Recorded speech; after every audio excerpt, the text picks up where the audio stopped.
Bismillahirrahmanirrahim. Welcome to my channel. In this video, I'll be introducing you to the contribution of Muslim scientists towards advancements in the subject of physiology during Islamic Golden Age. The Islamic Golden Age was a period of cultural, economic, and scientific flourishing in the history of Islam, traditionally dating from 8th century to the 14th century. This period is traditionally understood to have begun during the reign of the Abbasid Caliph Harun al-Rashid with the inauguration of the House of Wisdom in Baghdad. By then, Baghdad was the world's largest city, where Islamic scholars and polymaths from various parts of the world with different cultural backgrounds were mandated to gather and translate all of the known world's classical knowledge into Aramaic and Arabic.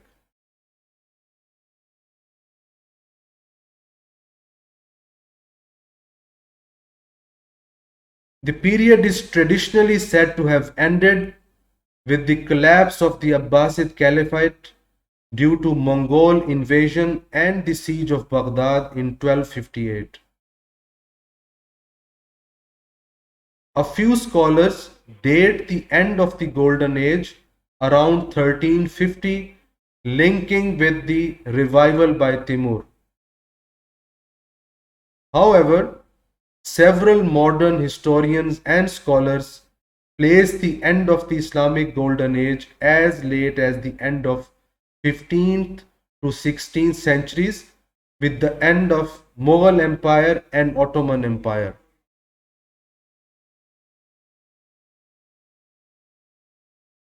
The functions of the human body were also very much appreciated by the medieval Islamic scholars, as it revealed to them the perfection of the Creator, the Almighty.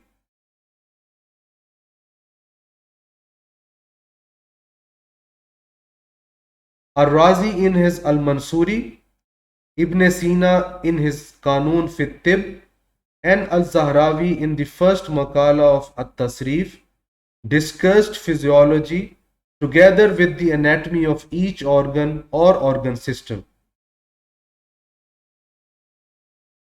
Muhaddab ad-Din al-Baghdadi in his Al-Mukhtar and Ibn Zuhur with his co-author Ibn Rushd in the Kulliyat devoted independent chapters to physiology.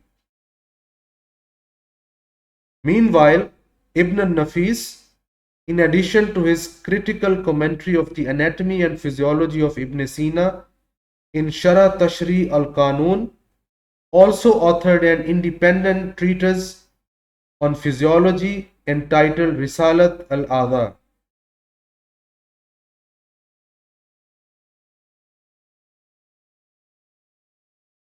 The knowledge about human physiology was equally valued and admired by the general public, as it was included in many religious guidance and health education books addressed to them. An example of this genre is Kitab Sayyid al-Khatir, authored by Ibn al-Jawzi in 3 volumes, containing aphorisms and wise counsels that includes general knowledge about human physiology, describing functions such as digestion, respiration, and reproduction in a simple but varied and eloquent style. Up next, I am going to present a few of the many great discoveries by Muslim scientists in the field of physiology. These discoveries are the testimony of the critique and the originality developed in human physiology by use of inductive method in scientific research by Muslim scholars in the medieval times. These discoveries had profound impact on advancing physiological theories and concepts in Europe during last 3 to 4 centuries. Sadly, none of the modern physiology texts published in North America, Western Europe, or India include any record or description of great achievements of Muslim physiologists.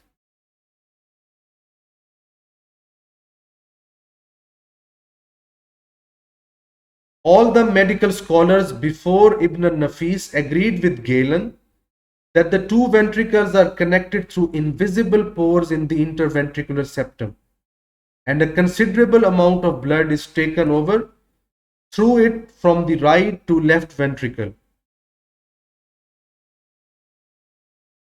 However, Ibn al-Nafis proved anatomically that in the interventricular septum there are no pores, whether visible or invisible, as it is not porous but compact, and there is no communication between the two ventricles at all.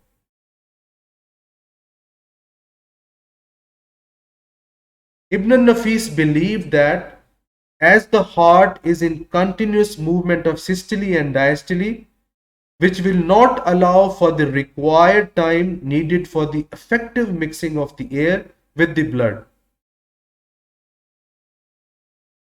Furthermore, the lung, in addition to being near to the heart and having plenty of air, represents the most suitable place for the mixing of air with the blood. Ibn al-Nafis correctly argued that all the blood that reached the left ventricle did so after passing through the lung.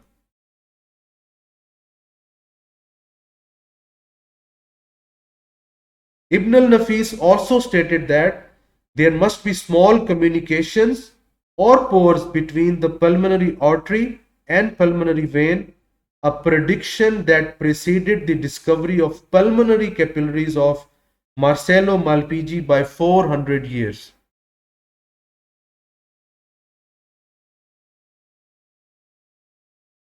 It is also believed that his view of the pulmonary circulation influenced scientists such as Michael Servetus.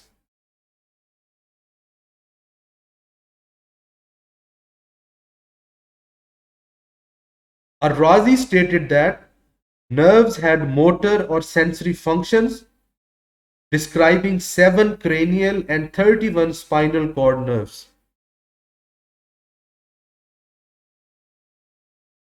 He assigned a numerical order to the cranial nerves from optic to the hypoglossal nerve.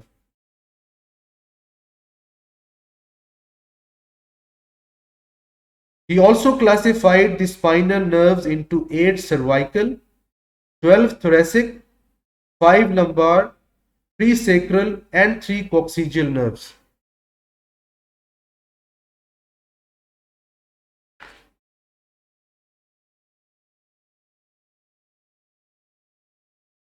The Galenic extramission theory stated that the vision occurs by emanation of rays from the eye.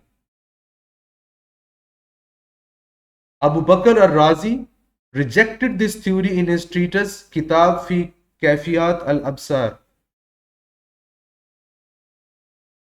In the book Al-Mabahith al-Mashraqiya, Fakhruddin al-Razi denied the presence of a source of light in the human body.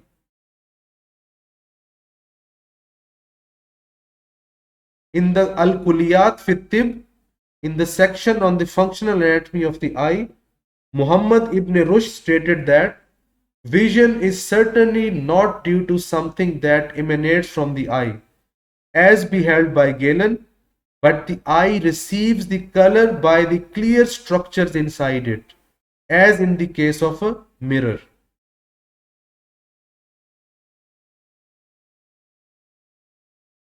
Abu Ali al-Hasan ibn al-Haytham followed an entirely new approach and methodology through the experimental study of the physics of the light and the vision.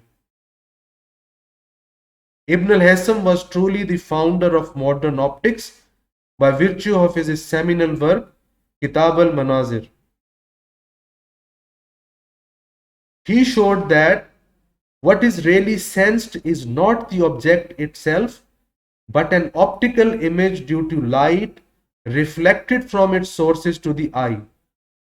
Then serial reprojection of the image in the eye, optic chiasm, and the brain.